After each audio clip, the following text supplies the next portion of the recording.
गुरुदेव क्या चीज बड़ी नहीं थी, आपने तो घंटा अकेला बड़ा बता दिया। पब्लिक पागल थी क्योंकि बहुत बड़ा श्रमण हमारे साथ चल रहा है। बता नहीं बजाओ ना, बड़े बड़े ट्रालों पर बड़ी बड़ी झांकियां लगी हैं, क्या चीज बड़ी नहीं थी। और गुरुजी 10 कुंटल नुक्ति साथ में चल रही थी। बताओ इतनी कहीं साथ में तालियां बजाओ ना। 10,000 कटोरी साथ में चल रही थी। एक भी काम छोटा नहीं था क्योंकि बड़े महाराज की बड़ी महापद यात्रा थी और इस बड़ी महापद यात्रा का नेतृत्व कर रहे थे अशोक नगर के बड़े चक्रवर्ती राकेश जी अमरौद और दिगंबर जैन पंचायत उनका कटक है, उनकी सेना है, उनकी ओर से जिज्ञासा कर रहे हैं उनके सेनापति विपिन जी सिंह। गुरुदेव के चरणों में श्री दिगंबर जैन पंचायत अशोकनगर और श्री दर्शनोदय तीर्थ क्षेत्र थोबुंजी कमेटी की ओर से त्रिकाल नमोस्तु नमोस्तु छुल्लक त्रय के चरणों में इच्छामि। गुरुदेव आज ठीक 1:45 पर तीर्थ यात्रा प्रारंभ हुई, रथ यात्रा प्रारंभ हुई, शोभा यात्रा प्रारंभ हुई। देशराज गुरु की यात्रा गुरुदेव पूरा प्रशासन ने संभाल रखा था। कलेक्टर साहब श्री आदित्य सिंह जी, एसपी साहब श्री मिश्रा जी और अशोकनगर के जनप्रतिनिधि, सारे पूर्व विधायक और सब लोग इस यात्रा में शामिल हुए गुरुदेव। और पूरा शहर के पूरे पार्षद, पूरा शहर इसमें झूम उठा था गुरुदेव। और अभी भी लगभग हम 5:10 पर इधर आ गए थे और अभी भी यात्रा खत्म नहीं हुई, चल रही है गुरुदेव। लोग समझ में नहीं आ रहा गुरुदेव, ये इस पंडाल तो जगह खाली भर गया है पूरा और वहां तक स्कूल तक लोग खड़े हुए हैं गुरुदेव। गुरुदेव ये आगवानी ज्यादा अच्छी थी कि ये थोबुंजी की आगवानी ज्यादा अच्छी है? देखो, बनियों के समान में तराजू से तो तोलता नहीं। मैं तो कहता हूं हर कार्य एक से बढ़कर एक है। एक एक को माइनस नहीं करना है, एक एक को प्लस करना है। प्लस होता जा रहा है सब कुछ। और वस्तुतः झांकियों में देखा कौन सा क्षेत्र कैसा बनेगा, वो आज सारे झांकियों वालों ने दिखा दिया कि दर्शनोदय तीर्थ कैसा होगा, ललितपुर का अभिनंदनोदय तीर्थ कैसा है, सतोदय और शांतोदय और देवोदय क्या रूप बनने वाला है। और गगन बिहारी ने बता दिया कि अब गगन बिहारी का ये कैसा बिहार और किस रूप में बनेगा। हर आइटम एक अपने आप में। और सबसे बड़ा यहाँ सगुन, अभी जैसे बाबू ने प्रश्न किया था कि यहाँ के किसानों को वो नहीं मिल पाता है, उसी के लिए तो हम लोग पदयात्रा करते हैं, उसी के लिए तो हम लोगों की पदयात्रा होती है। और यही सबसे बड़ा इस यज्ञ में, इस यात्रा में आपने देखा होगा जो सबसे बड़ा शगुन, सबसे बड़ा दुर्भिक्ष को टालने वाले थे अखंड धूप घट। जो बीच बीच में जो धूपों के घट चल रहे थे, उन घटों में से जो धुआं निकलता है, हमारे शास्त्रों में आया हवन का धुआं, आहुति का धुआं और धूप का जो धुआं होता है, ये नकारात्मक शक्तियों को दूर करता है, जो नकारात्मक शक्तियां हैं।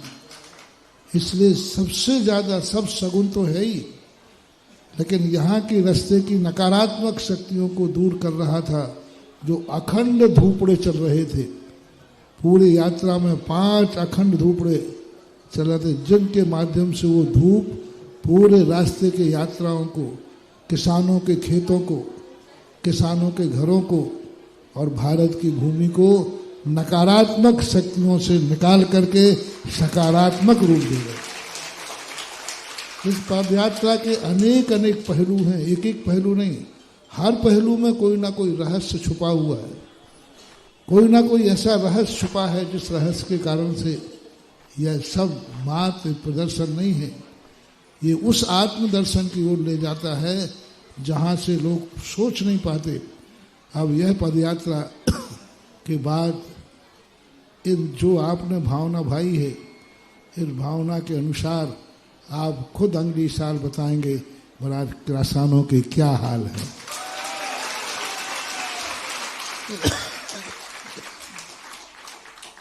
जीतू जी, शिवजीत जी, हमारी शक्तियां जो हैं, हम लोग प्रकृति को तो प्रभावित कर लेते हैं, हम लोग प्रकृति को तो सकारात्मक कर लेते हैं, लेकिन राजनीति को सकारात्मक हम लोग नहीं कर पाते, क्योंकि सबसे ज़्यादा किसान को मूल्य न मिलने का कारण है जो वस्तु हमारे भारत में होती है उस वस्तु का आयात भारत में क्यों किया जाता है। मैंने अभी प्रवचन में कहा था, जिस देश की सरकार अपने देश में होने वाली वस्तु को सस्ता करने के लिए विदेशी माल बुलाते हैं, वह आत्मघाती विचार कहलाता है। यदि हम अपना जो चीज़ हमारे देश में होती है, यदि हम विदेश से उसे सस्ता करने बुलाएंगे तो हमारे किसान का पसीना व्यर्थ जाएगा, उसको उचित मूल्य नहीं मिल पाएगा, क्योंकि विदेश से सस्ता आ जाए। तो जो चीज़ हमारे भारत में होती है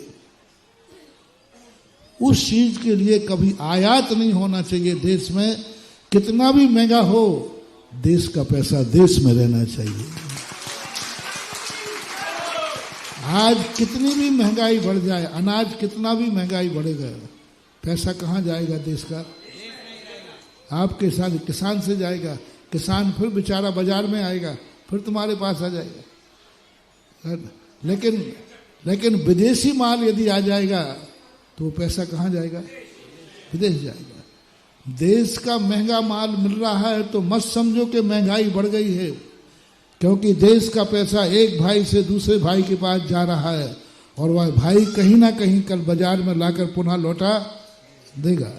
लेकिन विदेशी जो माल हो रहा है, सबसे बड़ी किसानों की छाती पर जो लात मारी जा रही है अनाज का आयात करके,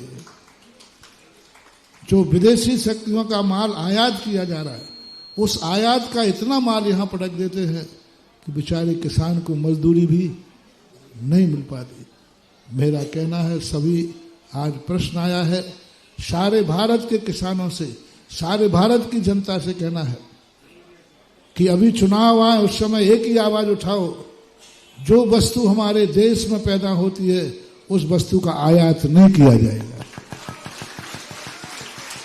आयात उस वस्तु का करो जो हमारे देश में नहीं है और हमारी जरूरत है, तो बाहर से बुलाइए, क्योंकि हमारे यहाँ होता नहीं है।